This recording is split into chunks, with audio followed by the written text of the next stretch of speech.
Why questions. Why can't I have ice cream for tea, Mummy? Why are there 2 cows in that field over there and not 3? Why does the sun have to go to bed? Just like really random why questions. And half the time, I'm like, I'm trying to think of the answers to things. So just like Simon Sinek, who is a great speaker of this day, he says, start with the why. Why don't we ask more questions like why? Why are we here?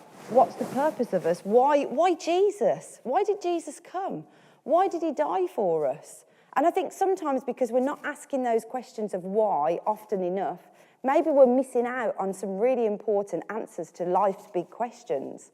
You know, my son wants to ask those questions of why to understand life, relationships, all the interactions that are linked to that. And I think it's a really great place for us all to start is, why Jesus? When my husband and I got married, we desperately wanted children of our own.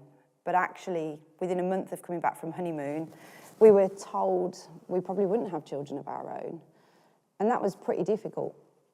Over the next 5 years, we went on a bit of a journey of trying for a baby, lots of tests, lots of doctor's appointments, only to be told, just keep trying, it might happen, and you might have to go down the IVF route and all of these kind of things. And it was a real tough 5 years. Then all of a sudden, out of nowhere, I started to feel a bit funny one day, and we found out we were pregnant.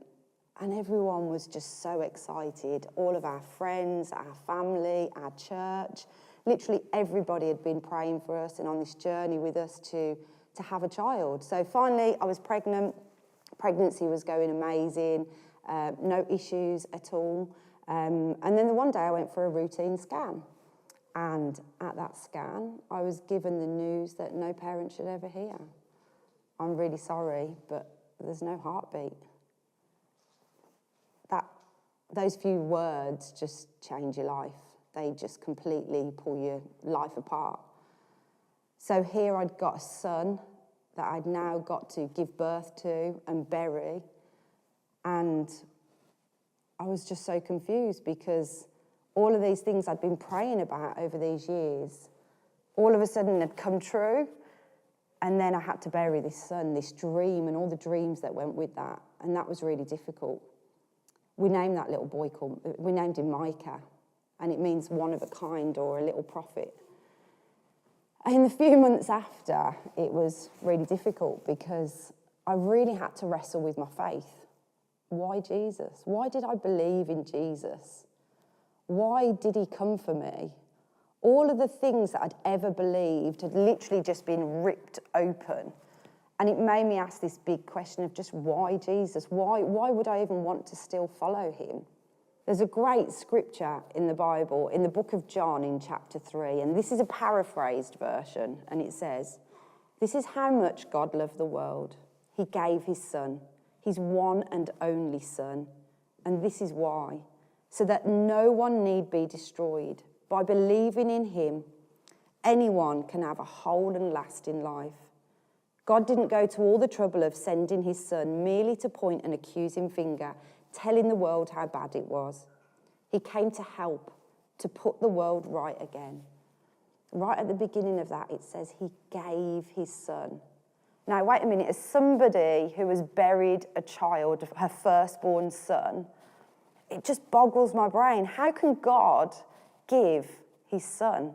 How can God give his son for me and for you when I just couldn't do it for people I don't know and for people who probably haven't been very nice to me?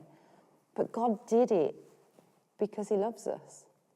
Jesus came to pay a debt he didn't owe because we owed a debt we couldn't pay. And that just blows my mind. That is why I believe in Jesus. And that is why I was able to find Jesus in all of my mess. You see, I found Jesus in the depth of my grief. I found Jesus and why he came right there. Hello, sweetheart. Oh. You know, even if I would never have had another child, the gift of his son when he was given for me, and all that I found in the fullness of my relationship with Jesus was more than enough. But actually, another 5 years later, I had an amazing little boy called Noah, who means peace. And he really did bring peace to our life. And then this year, she's just 4 months old, we had Mila Grace, whose name means gracious grace, because God has just abounded in love and given us so much. But he didn't have to give me children. I've found so much peace just in knowing him and in my relationship with him. These children are absolutely amazing miracles, and they're an amazing gift to us. But they're just almost the cherry on the cake of my relationship with Jesus.